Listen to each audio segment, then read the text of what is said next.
مانتی ہوں کہ زیادہ تر مذاہب صرف عقائد کا ایک مجموعہ ہے. ہندو مذہب ایک عقیدہ ہے، عیسائیت ایک عقیدہ ہے. سب سے بڑے مذاہب جیسے اسلام یا ہندو یا عیسائیت ہیں، ان کی تشکیل صدیوں پہلے ہوئی تھی، اور اس سارے وقت کے دوران ان مذاہب میں بہت سی چیزیں شامل ہو چکی ہوں گی، بہت سی نکل چکی ہوں گی. اصل حالت میں میرے خیال میں کوئی بھی مذہب باقی نہیں رہا ہوگا. میرا سوال یہ ہے کہ ہمیں اپنی زندگی پر عمل کرنے کے لیے قرآن یا ویدا جیسی چند مذہبی کتابوں پر کیوں قائم رہنا پڑتا ہے؟ ہم صرف مثبت اور منفی چیزیں کیوں نہیں لے سکتے؟ منفی کو چھوڑ دو اور مثبت چیزیں اپناؤ. مثال کے طور پر مجھے اس چیز سے فرق نہیں پڑتا کہ قرآن کیا کہتا ہے یا ویدا کیا کہتی ہے. میرا یقین ہے کہ ایک مرد کو صرف ایک ہی شادی کرنی چاہیے اور ایک ہی بیوی رکھنی چاہیے. مذہبی کتابیں جو بھی کہیں یہ میری مرضی ہونی چاہیے کہ میں اچھی باتوں پر عمل کروں اور بری چھوڑ دوں. اور مجھے یہ سمجھ نہیں آ رہی کہ ہم یہاں دو بڑے مذاہب کے درمیان مماثلت کا ذکر کیوں کر رہے ہیں.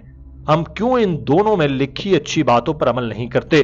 ناظرین، یہ بہت ہی لمبا سوال بہت ہی جذباتی لہجے میں ایک لڑکی نے ڈاکٹر ذاکر نائک سے کیا. وہ نام سے ہندو تھی، مگر اس کی باتوں سے لگ رہا تھا کہ وہ سیکولرزم سے متاثر ہے اور کسی مذہب پر دل سے یقین نہیں رکھتی. صرف اپنی سہولت کے لیے ہر وہ چیز ہر مذہب سے اٹھانا اور اس پر عمل کرنا چاہتی ہے جو اس کے لیے آسان ہو. آپ اس لڑکی کا سوال سن لیجئے، پھر آپ کو اس کا ہندی اور اردو میں ترجمہ کر کے پوری ویڈیو سمجھاتے ہیں. No matter what the Vedas say or no matter what the Quran says, I believe that a man should have a single wife. And I would definitely not agree upon the fact that the Vedas contain something like that or the Quran contains something like that. It is up to my conscience to leave off the negatives of however great a religious book might be and take the positives of the book alone. And why are we here to even discuss about why are we here to even discuss about the differences and similarities between the two great religions? Why can't we just take the positives of both religions and just lead a life of our own? Doctor Zakir Naik نے اس لڑکی کا جذباتی سوال بہت ہی متانت کے ساتھ سنا.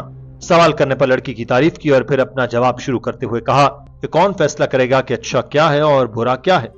مثال کے طور پر امریکہ میں اسکرٹ اور شارٹس پہننا عام چیز ہے. یورپی ممالک میں کوئی اس کو معیوب نہیں سمجھتا، لیکن اگر چنئی میں آپ اسکرٹ اور شارٹ پہن کر نکلیں تو لوگ آپ کو بد اخلاق کہیں گے، بے شرم کہیں گے. جو چیز یہاں معیوب نہیں سمجھی جاتی وہ امریکہ اور یورپ میں معیوب سمجھی جاتی ہے. چند سال پہلے میں امریکہ گیا جہاں ایک شخص نے مجھے کہا تھا کہ ہندوستانی خواتین بہت غیر مہذب ہوتی ہیں. میں چونک گیا کہ کیوں؟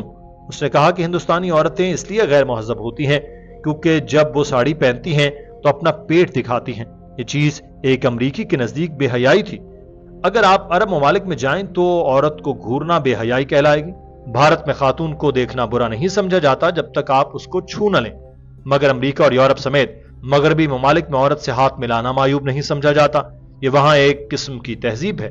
کچھ مغربی ممالک میں عورت کو گال پر بوسہ دینا بھی تہذیب یافتہ ہونے کی نشانی سمجھا جاتا ہے. کچھ مغربی ممالک میں تو عورت اور مرد اپنی مرضی کے ساتھ جو چاہیں کریں، کوئی انہیں کچھ نہیں کہتا کیونکہ یہ وہاں ایک معمول کی بات ہے. ڈاکٹر صاحب کے دلائل پر پورا ہال تالیوں سے گونج اٹھا. When I went to America a few years back, there was a person who told me that you Indian women, you are immodest. I was shocked. Why? How come Indian women are modest? Because when you wear the sari, you show your belly. In the Western countries, it is common that you shake hands. So shaking hand between a lady and a man is modesty. As long as you shake hand and don't touch any other part of the body, in some Western countries it is modest. In other Western countries, kissing a woman on the lips and the cheek is modest. In some Western countries, you can do what you want, the male and the female, as long as you do willingly, it is modest. Doctor Zakir Naik نے بتایا کہ امریکہ کے ساحلوں پر ایک جہاز گزر رہا تھا. اس میں سارا عملہ بغیر کپڑوں کے ساتھ، چاہے خواتین ہوں یا مرد.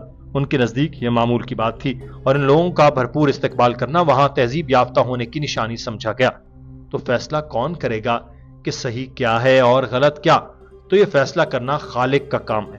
ڈاکٹر صاحب نے اس خاتون سے مخاطب ہو کر کہا کہ میں آپ کی اس بات سے اتفاق کرتا ہوں کہ جو بھی مثبت چیزیں ہیں ان سب پر عمل کرنا چاہیے. تمام مذاہب میں سے بہترین چیزوں کو منتخب کریں تو میں نے یہی کیا ہے. میں نے ویدوں میں سے مثبت چیزوں کو منتخب کیا، لیکن جو مثبت ہے وہ آپ کے لیے مثبت نہیں ہے. میں چیلنج کرتا ہوں کہ اسلام کے ایک اصول کی نشاندہی کریں جو انسانیت کے خلاف ہو. یہ ہو سکتا ہے کہ قرآن کی لکھی باتوں پر آپ کو کچھ اختلاف ہو، مگر اس چیز کے بھی انسانیت کے خلاف ہونے کی دلیل نہیں دی جا سکتی. مثال کے طور پر آپ نے کہا کہ مردوں کو ایک شادی سے زیادہ کی اجازت نہیں ہونی چاہیے. یہ چیز انسانیت کے خلاف نہیں، مگر آپ کو اس پر اختلاف ہے. لیکن جب میں آپ کو دلائل دوں گا تو آپ بھی قائل ہو جائیں گی کہ یہ چیز صحیح ہے. ویدا کہتی ہے کہ ایک سے زیادہ بیویاں رکھ سکتے ہیں، بائبل کہتی ہے اور قرآن کہتا ہے۔ آپ ان سب پر یقین نہیں کرنا چاہتی تو میں آپ کو اس کا منطق سے جواب دیتا ہوں۔ ڈاکٹر ذاکر نائک نے اس خاتون کو بتایا کہ فطرت کے اعتبار سے مرد اور عورت ایک ہی تناسب سے پیدا ہوتے ہیں، یعنی 2 لڑکے پیدا ہوئے تو 2 لڑکیاں پیدا ہوتی ہیں۔ لیکن اگر آپ کسی بھی بچوں کے ڈاکٹر سے پوچھیں تو وہ آپ کو بتائے گا کہ بچی جراثیم اور بیماریوں سے لڑکوں کے مقابلے میں بہتر طور پر لڑ سکتی ہے، اس لیے چھوٹی عمر میں ہی مادہ کے مقابلے میں نر بچے زیادہ مرتے ہیں۔ اس کے بعد بڑے ہوئے تو تمباکو نوشی، شراب نوشی، ٹریفک حادثات اور جنگوں میں بھی مرد ہی زیادہ مرتے ہیں۔ تو آج دنیا میں عورت مردوں کی نسبت زیادہ ہے۔ صرف بھارت جیسے تیسری دنیا کے ممالک میں خواتین کی آبادی مردوں سے کم ہے، کیونکہ بی بی سی کی رپورٹ کے مطابق پیٹ میں ہی بچی کا پتہ چل جانے پر ہر روز 3000 ماں باپ حمل گرا دیتے ہیں۔ اس کا مطلب ہے کہ ہر سال 10 لاکھ بچیاں پیدا ہونے سے پہلے ہی مر جاتی ہیں۔ اگر آپ اس برائی پر عمل کو روکیں تو یہاں بھی عورتوں کی تعداد مردوں سے بڑھ جائے گی۔ Every day, more than 3,000 fetuses are being aborted in India after they identified that they're females. That means more than 1 million fetuses are being aborted in India every year after they identified they're females. If you stop this evil practice, and according to Tamil Nadu government hospital report, this state of yours, that report says out of 10 female born alive, 4 are put to death. Do you say it is right? It is wrong. If you stop this evil practice, even in India, the female population will become more than the male population. Doctor Zakir Naik نے اس خاتون کو بتایا کہ صرف امریکہ میں عورتوں کی تعداد مردوں کی نسبت 78 لاکھ زیادہ ہے۔ صرف جرمنی میں مردوں کی نسبت 40 لاکھ خواتین زیادہ ہیں۔ روس میں مردوں اور عورتوں کی تعداد کا فرق 50 لاکھ ہے، اور خدا جانے کہ دنیا بھر میں کتنے کروڑ خواتین مردوں کی نسبت زیادہ تعداد میں ہیں۔ فرض کریں کہ میری بہن امریکہ میں رہتی ہے، یا فرض کریں آپ کی بہن امریکہ میں رہتی ہے، اور وہاں ہر مرد نے اپنے لیے عورت ڈھونڈ لی ہے، پھر بھی 78 لاکھ خواتین ایسی ہوں گی جن کو کبھی شوہر نہیں ملے گا، کیونکہ آپ کے مطابق ہر مرد کی ایک بیوی ہونی چاہیے۔